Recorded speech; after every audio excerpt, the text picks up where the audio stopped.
સુરતના ડિંડોલી વિસ્તારથી સમાચાર મળી રહ્યા છે। ચોરોનો આતંક જોવા મળ્યો છે। તો સમાચાર સામે આવી રહ્યા છે સુરતથી ડિંડોલી વિસ્તારમાં ચોરોનો આતંક જોવા મળ્યો છે। ચોરી કરવા આવેલ ઈસમને સ્થાનિકોએ ઝડપ્યો હોવાની વિગતો મળી છે। તો ઈસમને પકડવા જતા હુમલો પણ કરવામાં આવ્યો હતો।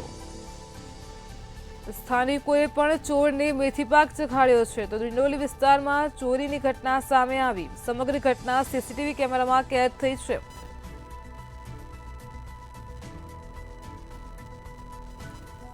ચોરને ડિંડોલી પોલીસને સોંપવામાં આવ્યો છે। તો સુરતથી સમાચાર મળી રહ્યા છે।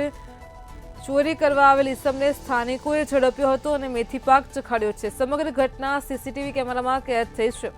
ચોરને ડિંડોલી પોલીસના હવાલે સોંપવામાં આવ્યો છે। ઈસમને પકડવા જતા હુમલો પણ કરવામાં આવ્યો હતો। સ્થાનિકોએ પણ ચોરને મેથીપાક ચખાડ્યો છે। સમગ્ર ઘટના સીસીટીવી કેમેરામાં કેદ થઈ છે।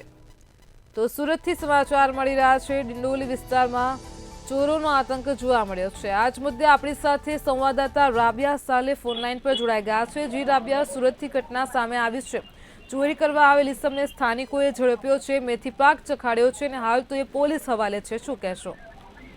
સુરતના ડિંડોલી વિસ્તારની જે ઘટના સામે આવી રહી છે એમાં ડિંડોલી હોય, ઉધના હોય, અનેક વિસ્તારોની અંદર ચોરોનો આતંક અત્યારે જોવા મળી રહ્યો છે। વ્યવહારિક છે કે તહેવારોની રજાને લઈને ક્યાંક ઘરો સુમસાન પડી રહ્યા છે। પોલીસની પેટ્રોલિંગ ઉપર પણ આ ઘટના પરથી સવાલ ઉઠી રહ્યા છે। ચોરી કરવા આવેલો જે ચોર હતો, કેટલાક સ્થાનિકો જે અલગ જોવા મળ્યા હતા તેમના દ્વારા એ ચોરને પકડી પાડવામાં આવ્યો હતો। એક સોસાયટી જાણવા મળી રહી છે। આ સોસાયટીની અંદર જે છે આ ચોર ચોરી કરવા માટે આવ્યો હતો, જેને જે છે કેટલાક ઈસમોએ પકડી પાડ્યો હતો। જોકે ચોરે તે ઉપર હુમલો પણ કર્યો હતો અને સ્થાનિકો દ્વારા તે બાદ તેને મેથીપાક ચખાડવામાં આવ્યો હતો, તેને મારવામાં આવ્યો હતો। આ સમગ્ર ઘટના જે છે ત્યાં રાખેલા સીસીટીવીમાં કેદ થઈ ગઈ હતી અને ત્યારબાદ જે લોકો છે એમના દ્વારા મેથીપાક આપ્યા બાદ ચોરને સુરતની જે ડિંડોલી પોલીસ છે તેને સોંપી દેવામાં આવ્યો હતો। જી રાબિયા, સમગ્ર માહિતી બદલ આપનો આભાર।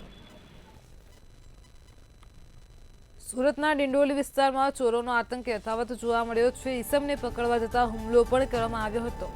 સ્થાનિકોએ પણ ઈસમને મેથીપાક ચખાડ્યો છે અને હાલ તો ડિંડોલી પોલીસના હવાલે કર્યો છે।